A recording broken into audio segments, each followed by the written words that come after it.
Why am I talking to you while I'm walking my dogs? Well, to be totally honest, I don't have any other time. My life is full. Everything's just jam-packed with one thing after another that I have to take care of. So this is the only time I have to tell you about something important that happened to me a couple years ago. It's at the end of the year. My wife and I were going through our expenses, and we always spend too much money around the holidays. But there's one that stood out. It's for PayPal credit, which I barely ever use.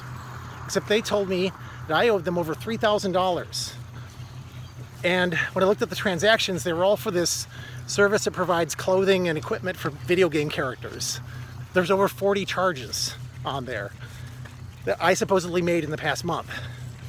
So I did like anybody else would do. I called PayPal, told them what had happened, and they said they'd look into it. After they looked into it, they determined that I was the one who made the charges and that I owed the full amount. But that's when I remembered I had LifeLock.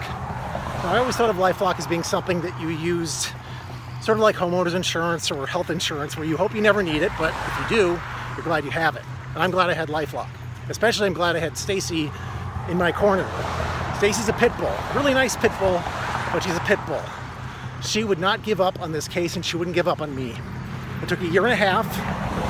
I can't even remember how many phone calls, over a dozen, to finally get them to forgive my debt. But not only that, but to return the money that I've been paying to them, because I've been paying the monthly bill on this fraudulent statement because I didn't want to ruin my credit rating. So it took a year and a half, but I was finally made whole.